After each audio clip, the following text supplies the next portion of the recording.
He sat there grinning, his arms crossed, legs wide like a king waiting for applause. She stood beside him, silent, dignified, her eyes fixed on the judge, not even sparing her soon-to-be ex-husband a glance. This wasn't just a divorce. It was a performance. And Tund? He was loving every second of it. He leaned over, whispering with a smirk, "You'll be crawling back before the ink dries, Amara." But she said nothing. Not a word. What he didn't know, what no one in that courtroom knew, was that the woman he thought he was humiliating was about to destroy him without raising her voice. Welcome to Twilight Tales, where true power doesn't need to shout. It just waits for the right moment. If you're visiting us for the first time, make sure to like, share, and subscribe because the story you're about to hear is the kind you'll never forget. Let me ask you something. Have you ever been underestimated? Looked at by someone who thought they held all the cards, only for fate to flip the table in your favor? This is Amara's story. A quiet, elegant woman from Lagos. The daughter of a respected businessman. The wife of a man who thought charm and ego could carry him to the top. Tund married her for love, at first. But as her father's wealth grew, so did Tund's appetite for power, control, and eventually, betrayal. By the time Amara's father passed away, Tund had already made up his mind. He wanted it all. The house, the money, the company. And the easiest way to get it? Divorce her. Mock her in public. Take everything in court, and walk out victorious. And that's exactly what he tried to do. Until the judge opened her father's will. What came next was not just unexpected, it was legendary. This wasn't a revenge story soaked in rage or bitterness. No. This was a masterclass in patience, dignity, and divine timing. Because sometimes the most powerful thing a woman can do is let a man dig his own grave. So buckle up.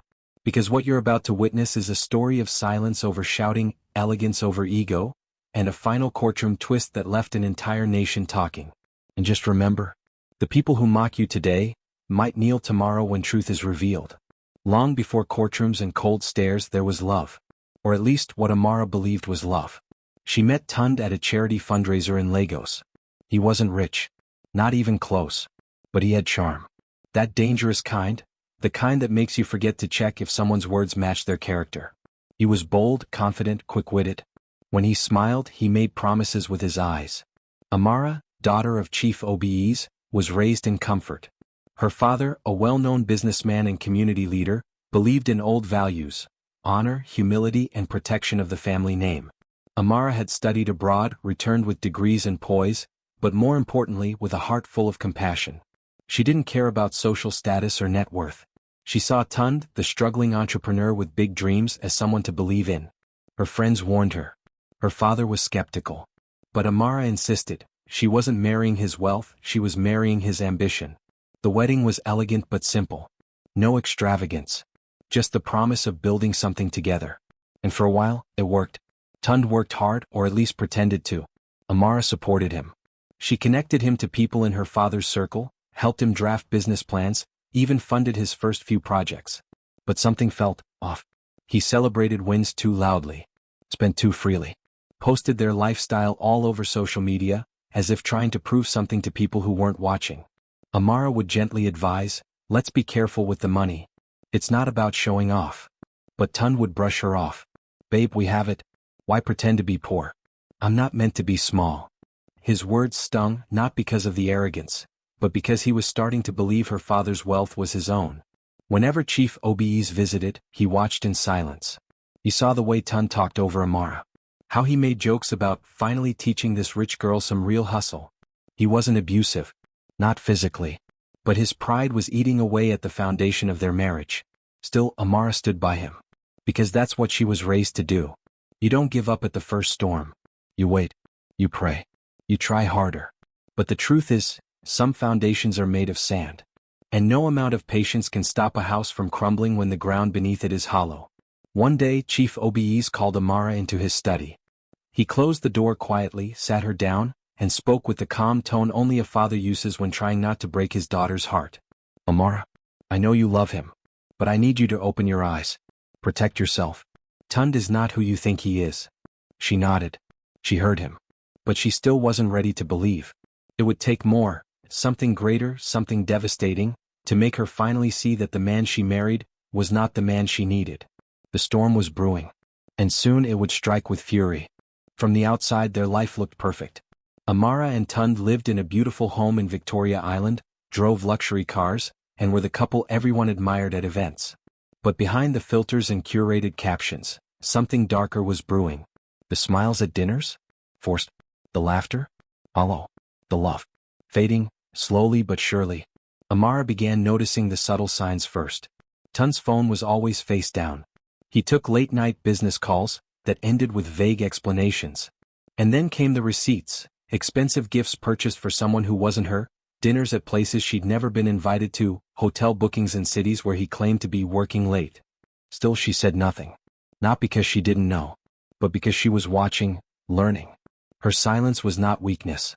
It was strategy. She turned her attention inward, focused on the foundation her father had built. Chief OBEs had raised her to be more than someone's wife. She quietly began reviewing documents, taking note of shares, land deeds, assets she had legal access to but never needed to use. Tund meanwhile grew bolder. He started disappearing for days under the excuse of business travel. When Amara asked simple questions he snapped. "Why are you interrogating me? Do you think you're better than me because of your father's money?" That line. That bitterness. It kept returning. It wasn't just that he was cheating. He resented her success, resented her dignity, her calm, her refusal to be dragged into his chaos. He wanted to provoke her. To make her react, to break her image. But she wouldn't give him the satisfaction. The final crack came when Amara discovered a voice note on his tablet. A message to one of his friends. "She doesn't even fight back, bro. I swear she's soft. I'll divorce her, take what I can and bounce. I've earned it. She didn't build any of this. I did." That night Amara didn't cry. She stared at her reflection, studying the woman who had held everything together. Her silence was over. The next morning she called her lawyer. "I'm ready. Not for revenge. But for justice. For clarity. For peace." What Tund never understood was that Amara wasn't the kind of woman who screamed or begged. She didn't need drama to prove her worth. She had something far more powerful, her father's legacy, and a truth that was waiting in a sealed envelope, buried in a safety deposit box. A will that Tund had never read. A secret clause that no one, except Amara and the family lawyer, knew existed. But soon he would find out. Because the cracks in the castle weren't just in the marriage. They were in his illusion of control. Chief OBEs had always been a man of foresight. While many in his position flaunted their power and possessions, he moved quietly, investing in people, building generational wealth, and preparing his daughter for a world that would try to strip her of it. Before he passed, he left behind not just land, businesses, and bank accounts, but a plan. A legal fortress. A will written not just with love but with strategy. The family lawyer, Barrister Okoye, had been with the OBE's family for over 2 decades. He was more than legal counsel, he was like an uncle to Amara. When Chief OBEs was diagnosed with cancer, he met privately with Okoye and laid out every detail of his estate. "My daughter will marry," he said, "and I pray it is for love.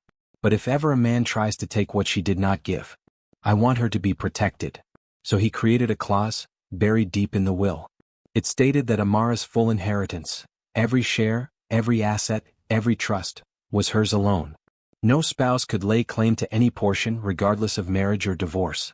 Furthermore, if anyone attempted to manipulate or coerce her for financial gain, the estate would activate a secondary trust, doubling Amara's inheritance while legally blacklisting the offending party from ever accessing family wealth again. It was ironclad. Sealed. Witnessed. Filed with the courts, but only executable upon specific legal conditions. And now those conditions were being met. Amara didn't rush.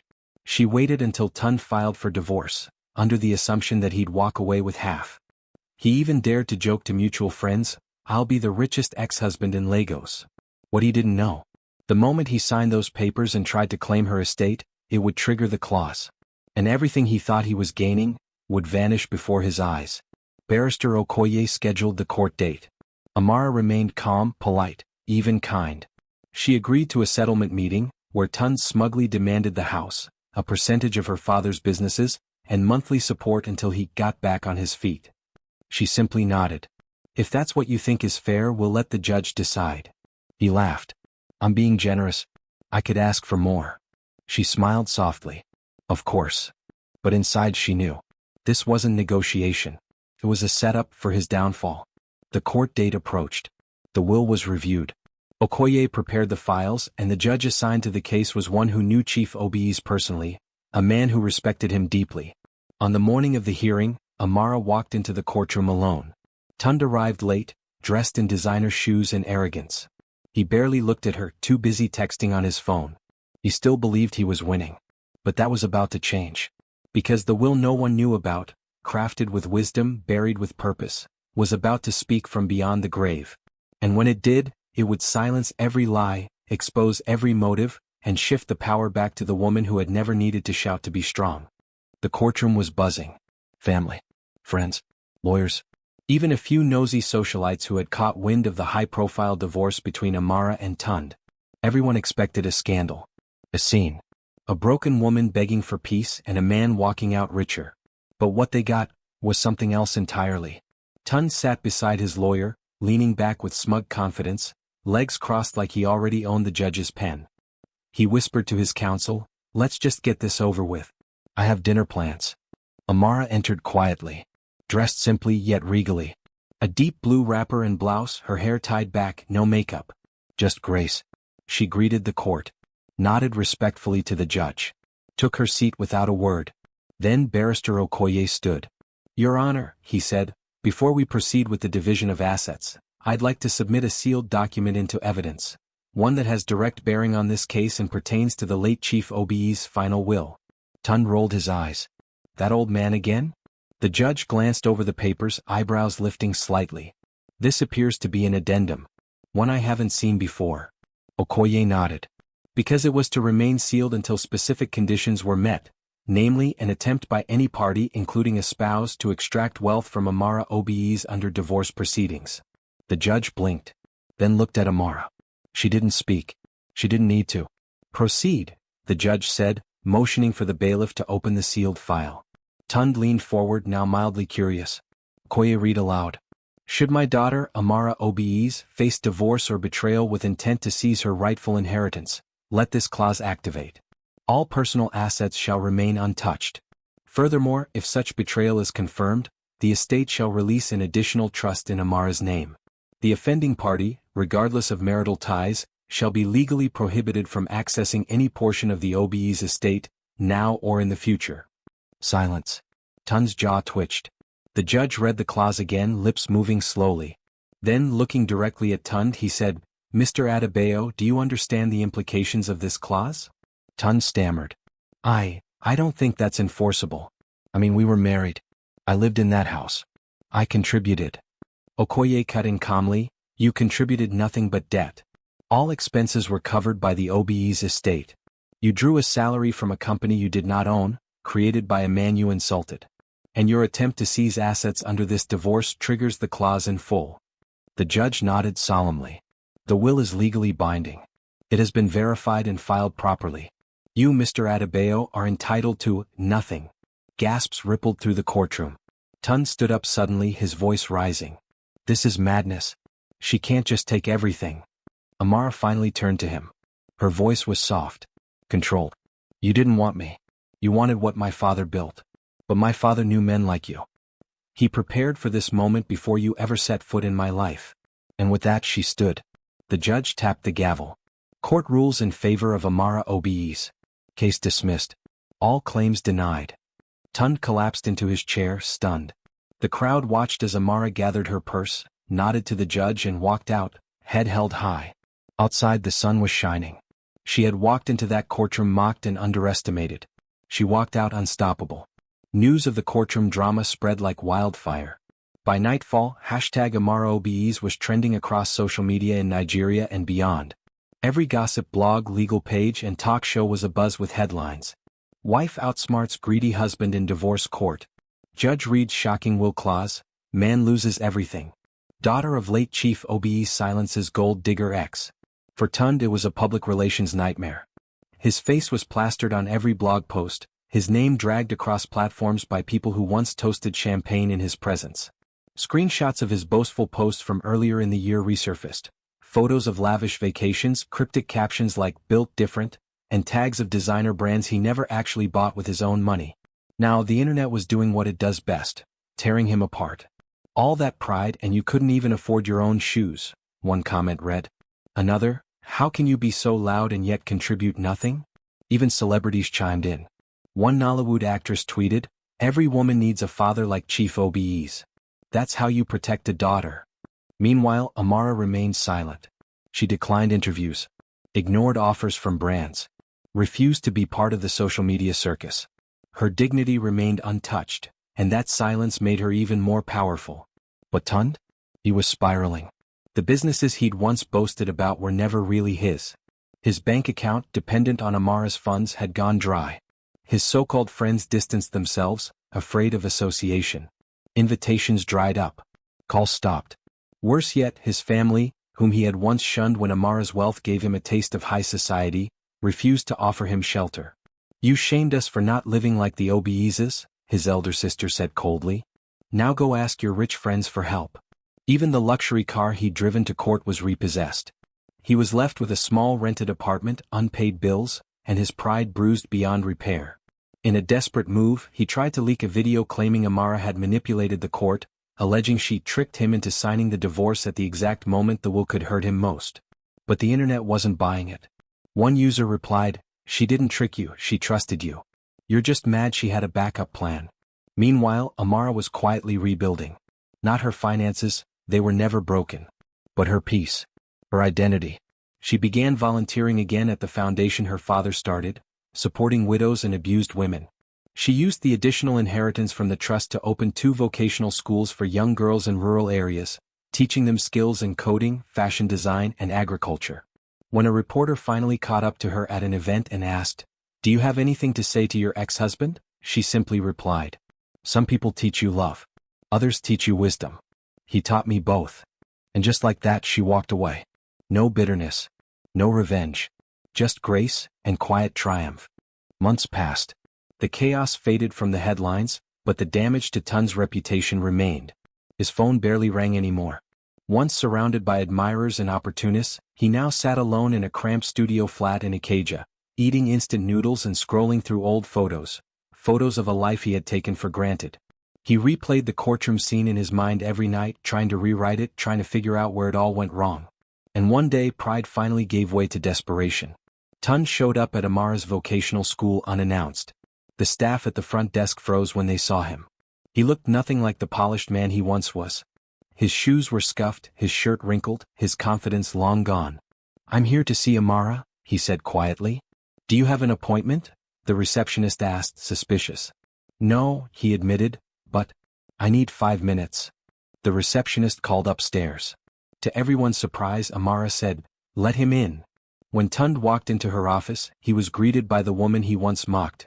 Only now, she radiated something even stronger than elegance. Power. She didn't ask him to sit. He did anyway. There was silence at first. He finally broke it. I lost everything. She nodded slowly. I know. I was wrong, he said, barely looking up. About everything. About you. About what mattered. I know that too. His voice cracked. I'm not here to ask for money. Or favors. I just want to say I'm sorry. Amara looked at him for a long time. Studying him, not with anger, not with affection. With calm clarity. Tund, she said, I don't hate you. But forgiveness doesn't mean reunion. It doesn't mean I pretend none of it happened. I understand. I hope you learn from this. Not just for yourself, but for the next person who might believe in you. He nodded. I already have. There was another pause. Then, unexpectedly, she stood and handed him a sealed envelope. Take this. He hesitated. I said I wasn't asking for anything. It's not money. It's a referral letter. I know someone who runs a logistics firm in need of new operations staff. Hard work. Long hours. But it's honest. Tund blinked. You do that for me? I'm not doing it for you, she said. I'm doing it for the version of you I once loved, the man I hoped you'd become. You didn't? But maybe now you will. He clutched the envelope, standing slowly. For the first time in a long time, there was no arrogance in his eyes, just gratitude. Thank you, Amara. She nodded again. Walk in truth this time. As he left the building, the staff watched from a distance. One of them whispered, I can't believe she still helped him. Amara overheard and simply said, Grace is a choice. Just like betrayal was his. That moment wasn't about rekindling love. It was about redemption, and who was willing to take it. Months turned into a year, and Amara's life blossomed in quiet, purposeful waves. She hadn't sought fame, but her name had become synonymous with strength, dignity, and grace across the country. Invitations to speak at conferences and women's leadership events poured in. Politicians, business moguls, and cultural leaders quoted her story, not because she was wealthy but because she embodied something deeper. Honor, forgiveness, power without pride. But through all the attention, Amara remained rooted in what truly mattered, her father's legacy. Chief Obies had always believed wealth was a tool, not a trophy. He had once said, riches should not be loud. They should be useful. And Amara took that to heart. She expanded the vocational centers into 3 different regions, Enugu, Abuja, and Port Harcourt. Hundreds of young women were trained in tech, tailoring, agriculture, and even entrepreneurship. Girls who once felt invisible were now launching small businesses, hiring others, and reinvesting in their communities. One of her most cherished students, a shy 17-year-old named Ngozi, went from never using a computer to designing websites for local companies. Another, Aminat, opened her own mini salon after graduating and hired 2 other girls from her class. When the national news featured a story about the schools under the headline, "How One Woman is Building an Army of Empowered Daughters," Amara watched it from her living room with tears in her eyes. She wasn't just healing, she was multiplying hope. To honor her father publicly, Amara organized an annual OBE's Foundation Gala. Unlike most galas filled with elitism, this one was different. Held in a public cultural center, it celebrated women from all walks of life. Survivors of abuse, single mothers, teenage entrepreneurs, and retired teachers were honored on stage, each one given a platform and support. During the first gala, Amara took the microphone. She wore a regal purple gown that shimmered under the soft lights. The crowd quieted instantly. "I once believed love would save me," she began. "And it did, but not in the way I expected. Not through a man or a marriage. It came through heartbreak. It came through clarity. And through the wisdom of a father who believed in preparing his daughter, not just protecting her." The applause that followed was thunderous. In that moment it was clear, Amara had become more than her pain. More than her past. She was her father's daughter in every way that counted. A journalist asked her afterward, "Do you think your father knew this would happen? That you'd face betrayal?" She smiled softly. "My father didn't prepare me for a perfect life. He prepared me for real life. And real life has shadows. But it also has light if you know where to look." That night, as the gala ended and the music faded, Amara stood alone on the stage for a moment. She looked up. No words. Just a silent thank you to a man whose love didn't just save her, it outlived him. In the end, the story of Amara wasn't just about betrayal, divorce, or even revenge. It was about something deeper, the quiet strength that comes from knowing your worth. It's about the unseen power of preparation, the wisdom passed down through generations, and the courage it takes to walk away from what doesn't honor you, even when your heart is still bleeding. Tun thought signing those divorce papers was the final move, his grand exit. He mocked her, dismissed her, and believed he'd won. But it was never a game. Because the moment he walked out, he freed her to walk into everything her father had spent his life building. He never imagined that the same woman he belittled would become a national symbol of resilience. That she would take a broken heart and build an empire of hope. That she would stand taller, not in spite of the storm but because she endured it with grace.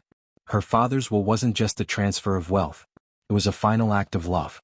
A message that said, "Even in death, I will protect you." And through that love, Amara transformed. She didn't chase revenge. She didn't spend a dime proving herself. She simply lived. Purposefully. Boldly.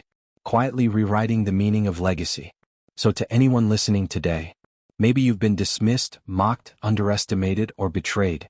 Maybe someone signed you off like you were nothing. But remember this, true value doesn't need validation. And real power is often quiet, until the right moment.